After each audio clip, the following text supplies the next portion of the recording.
तो जय हिंद प्यारे बच्चों। आई होप कि आप लोगों ने अम्ल क्षार एवं लवण का जो वन शॉट है वो देख चुका होगा, आप लोगों ने उसको देख लिया होगा, ठीक है ना।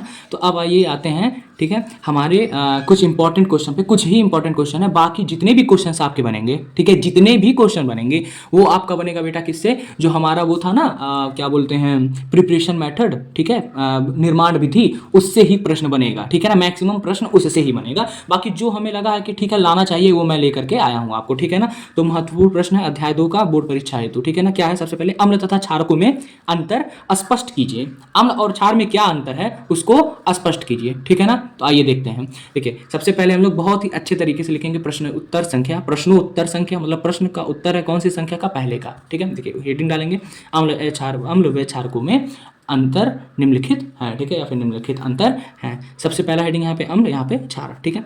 अम्ल स्वाद में खट्टे होते हैं, आई होप आपको पता होगा, ठीक है ना, ये भी बात सही है। लेकिन जो क्षारक होते हैं वो स्वाद में क्या होते हैं, कड़वा होता है या फिर कड़वे होते हैं, ठीक है ना। दूसरा, अम्ल नीले लिटमस को क्या कर देते हैं, लाल कर देते हैं। लेकिन यह क्या करते हैं क्षारक, भैया ये क्षारक लाल को जो होते हैं, लाल लिटमस को, ठीक है, नीला कर देते हैं। समझ में आया, लाल लिटमस को क्या कर देते हैं, नीला कर देते हैं, ठीक है। इसकी प्रकृति संक्षारक होती है, ठीक है, मतलब जो हमारा अम्ल होता है इसकी प्रकृति क्या होती है, संक्षारक होती है। क्षारक की भी प्रकृति संक्षारक होती है परंतु प्रबल अम्ल की अपेक्षा कम होती है। समझ में आया कि नहीं होता, समझ में आया, ठीक है।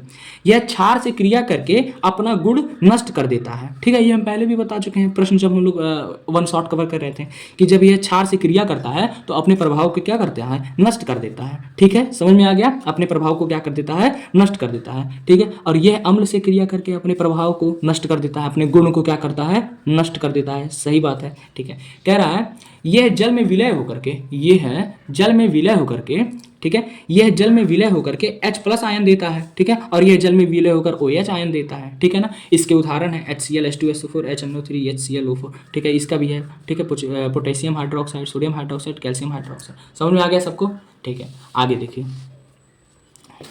आगे का जो हमारा बेटा क्वेश्चन है वो भी बहुत प्यारा सा क्वेश्चन है, आसान सा क्वेश्चन है। कह रहा है ताजे दूध का pH का मान 6 होता है, ठीक है। आप याद रखिए ताजे दूध का pH का मान क्या होता है, 6 होता है, ऑप्शनल में आ सकता है। दही बन जाने पर, जब दूध का दही बन जाता है, ठीक है, बन जाने पर इसके pH मान में परिवर्तन क्यों होगा, पूछ रहा है। ताजे दूध का pH मान 6 होता है, ठीक है, लेकिन जब दही बन जाता है तो इसका pH मान क्या होता है, परिवर्तित हो जाता है। वो ऐसा क्यों होता है, आइए समझते हैं। देखिए कह रहा है जब दूध से दही का निर्माण होता है, ठीक है, जब दूध से हम लोग दही का निर्माण करते हैं तो दूध में उपस्थित जो लैक्टोज होता है, जो क्या होता है, लैक्टोज होता है, वो लैक्टिक अम्ल में परिवर्तित हो जाता है। इसका मतलब ताजा दूध में लैक्टोज होता है और दही में लैक्टिक अम्ल होता है, ठीक है। याद रखिए एक एक चीज से प्रश्न बनता है, ठीक है ना, ठीक है। उसके बाद देखिए क्या कह रहा है कि जो दूध में उपस्थित लैक्टोज होते हैं वो लैक्टिक अम्ल में परिवर्तित हो जाते हैं, ठीक है ना। अतः दूध का pH जो 6 है तथा दही का pH का मान 6 से कम हो जाता है। समझ में आ गया, आई होप कि ये क्वेश्चन आपको बहुत अच्छे से समझ में आया होगा।